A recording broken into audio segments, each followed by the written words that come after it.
Thanks for tuning into my YouTube channel. Today, I want to talk about how to expose your Flog 2 footage in Davinci Resolve using the node-based color management. You see, one of the common problems that I've faced is the limited dynamic range with Fuji's own provided 3D LUTs and IDT for Flog 2.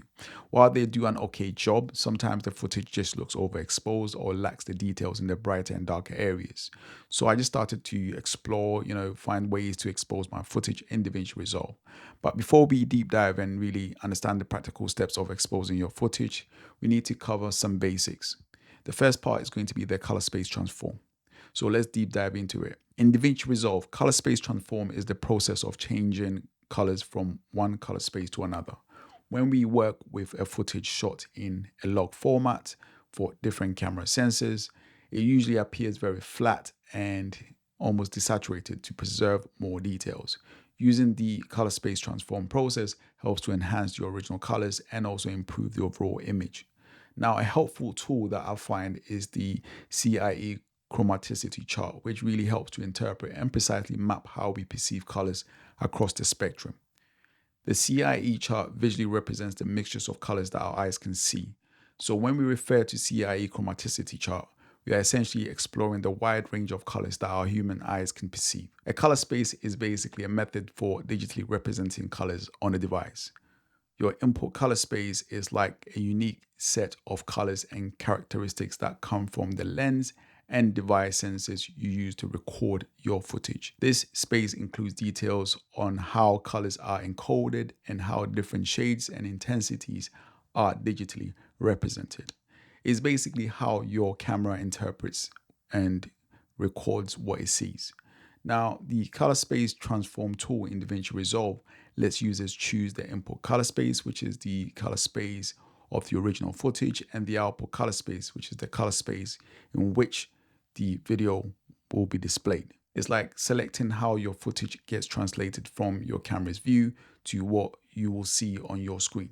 Gamma influences how bright or dark your footage appears on a screen. In production, files are adjusted in a software like Davinci Resolve from the source gamma to the timeline gamma, then to the output gamma for monitors. The gamma basically depends on the delivery standard. For instance, broadcast typically uses gamma 2.4, whilst with computer graphics like sRGB often uses 2.2, creating a non-linear adjustments for a consistent visual experience across board.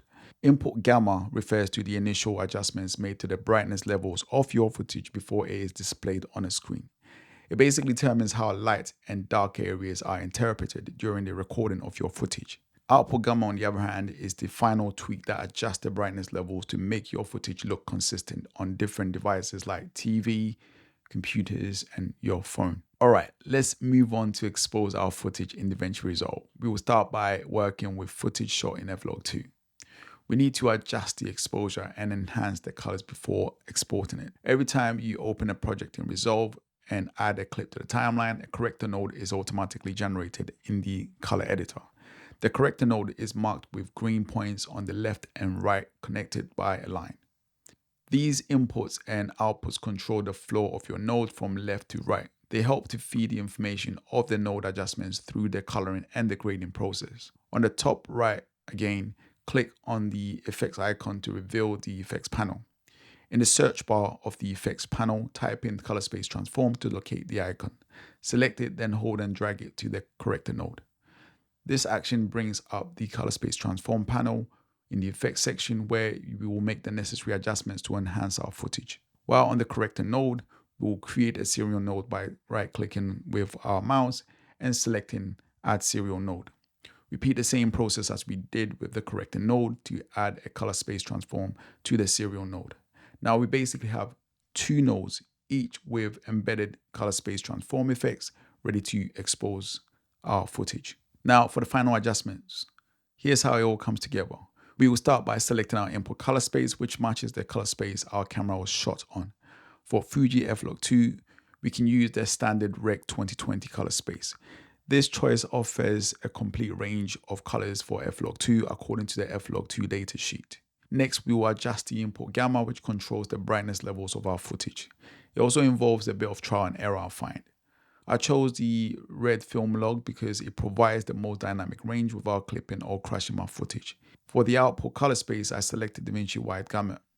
Think of this as the initial input display color space or a large canvas to support my coloring and grading, like an artist needing a large palette. The more range and options that we have, the more room we have to be creative and give our footage a personal touch. I also chose Davinci's intermediate as the output gamma to complement the output color space. Together, they provide a wide range of color output whilst also supporting the luminance and the brightness. Now, if your footage looks a little bit crazy, a little bit off, after all the adjustments, don't worry too much about it. That's just part of the process. The idea here is that after we've graded our footage between the corrector node and the serial node, we can prepare it for all devices. To do this, we go into the serial node again. This time, instead of choosing Rec 2020 like before, we are going to be passing all the adjustments, including the output color space and gamma, into the input color space and input gamma. For the serial node, we will set the output color space to Rec 709. Think of this as the baseline on our CIE chart, the minimum standard space that supports all common display types. The preferred output gamma for broadcasting on most devices is gamma 2.4, complementing their Rec 709. So that's all you need to do. In a nutshell, we started by determining the color space our camera was shot on, including the luminance and brightness. Then we expanded our color space like a large palette for our canvas to adjust colors and the brightness. Finally, we then passed all that information to make it ready to display on all common devices. This ensures the footage looks consistent across various screens and devices. I hope you found this extremely useful like I did.